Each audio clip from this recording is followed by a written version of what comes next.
Sell me short, will they? No. Aw, only for a Yordle! If you ever had the fortune, or misfortune, of meeting a Yordle in your everyday journeys through Runeterra, you would know that they are a race you shouldn't mess with. Capable of powerful feats that existed long before most cities in current Runeterra, Yordles are short but scary creatures that reside in Bandles City. These creatures are so mysterious that even where they live is a mystery to mortals.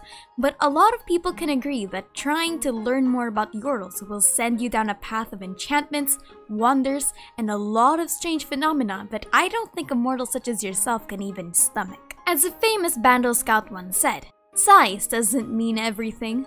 And yep, size really doesn't mean everything, especially when you're puny, powerful, purple, and plotting world domination. Oh, and you have a really big hat, and the power of some evil dark god by your side. Oh, and that you're not actually powerless. You're really one of the most powerful beings in the entirety of the world, but you just happen to not be taken all that seriously for your height. So, welcome to Who Are the Yordles, a series going through each of the small yet menacing creatures of Runeterra that definitely know more than they let on. And today, let's dive into the mysterious and somewhat comical backstory of the neighborhood peak gremlin energy himself, the tiny master of evil, Veigar. Or should I say Lord Veigar, according to his amazing book, How to Be a Supervillain. If you like this kind of content, please consider subscribing. But let's begin with an overview on who this little purple wizard is. Veigar is an enthusiastic master of dark sorcery, and unlike puny mortals that are hesitant to embrace the true potential of dark magic, Veigar has long embraced his destiny to be a powerful sorcerer. Bandles City might be known to you mortals as a place of exuberant magic, but from Veigar's perspective, Yordle magic is already a norm to him. As a Yordle and inhabitant of Bandles City, he longed to push beyond the limitations of Yordle magic and instead turn to arcane texts that have predated the stars themselves. Now he roams the land forever curious and fascinated by the mysteries of the universe, stubborn as always to be taken seriously, despite his unfortunate size. He claims that the world will fear him one day, and that it will wear his scars for all eternity. The world will ache under the weight of his power, and shudder under the shadow of his enormity. Veigar is dramatic, obsessed with the aesthetics of villainy.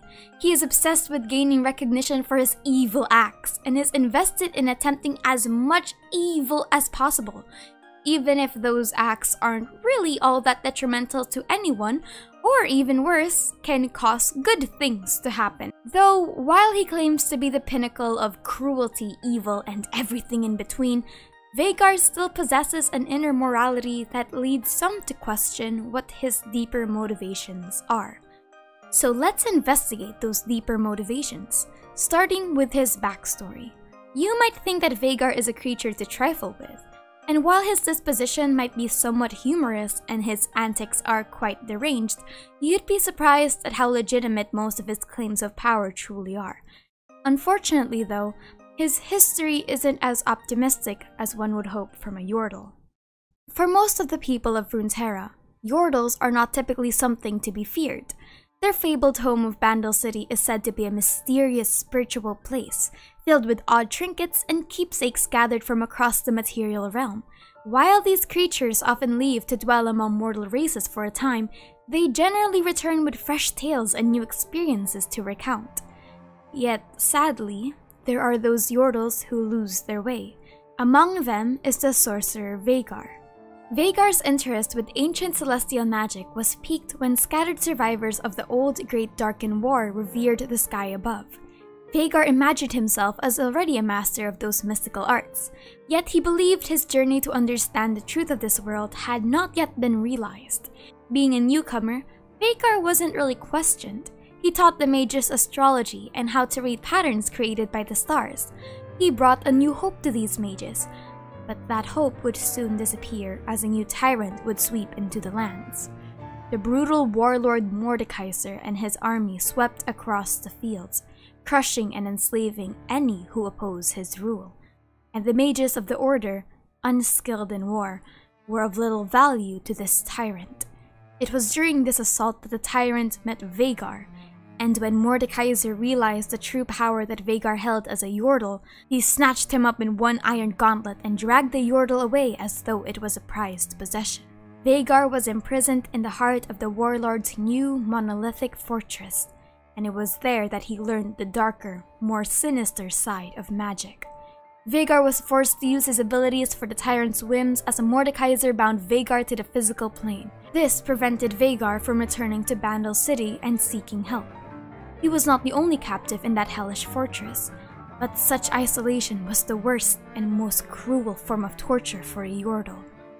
Veigar performed grimsy enchantments against his will, some strengthening his master's dominion, others simply evoking terror for terror's sake.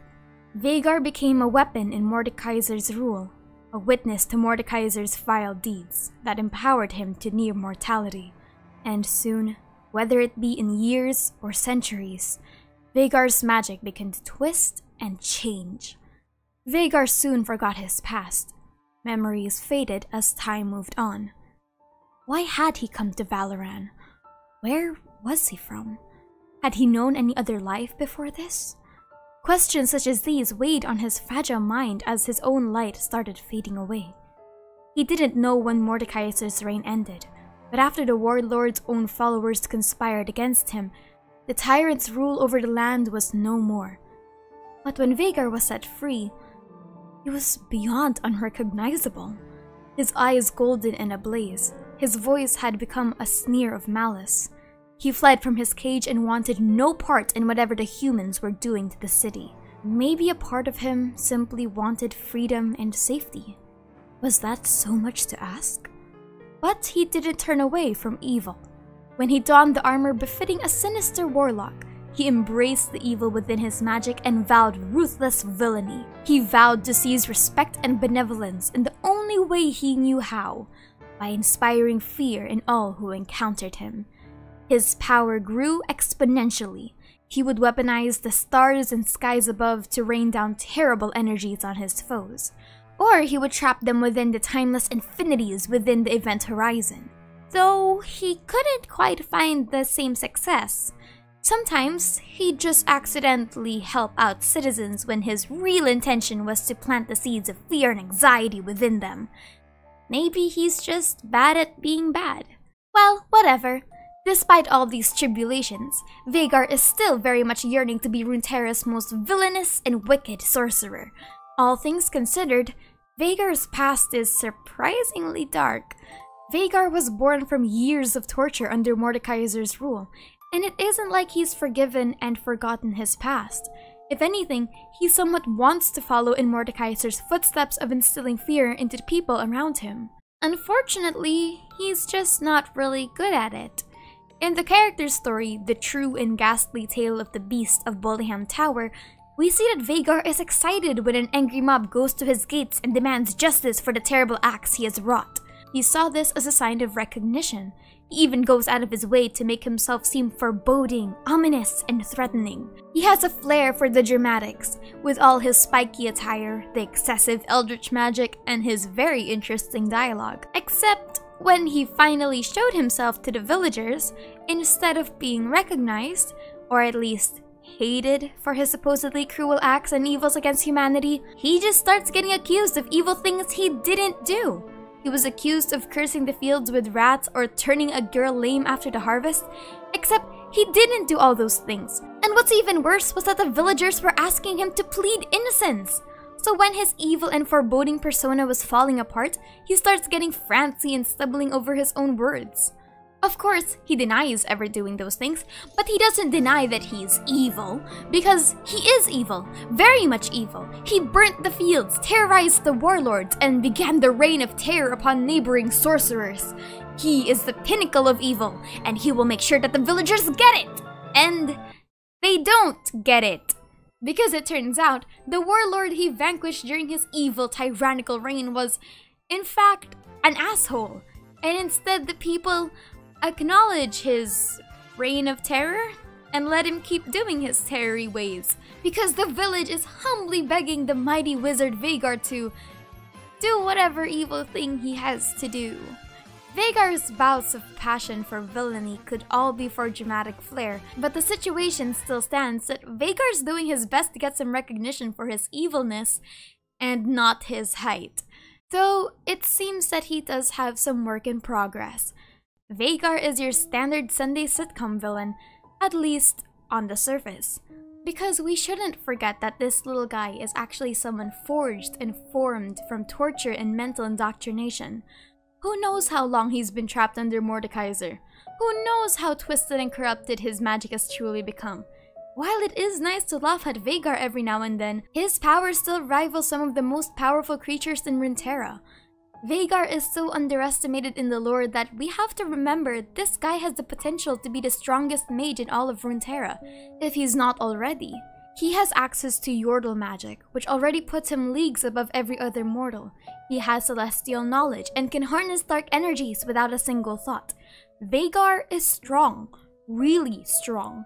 It just so happens that everyone sees this small gremlin side of him. In the Legends of Runeterra cards though, we see he's getting his recognition because he has a loyal following, which is good. Now they will all understand the terror that is the tiny master evil, Veigar. But that's it for me today. If you like this kind of content, please consider subscribing. And yes, this is the first video of a very long series of lore videos for the champions of League of Legends. And I thought it was a pretty good idea to start with one of my favorite champions. And to start the series with another puny, purple, powerful, and possibly compensating because of the big hat character. Though unlike the other one, Veigar might not actually be all that evil as he leads on. Anyway, my name is Aster and thank you for chilling with me.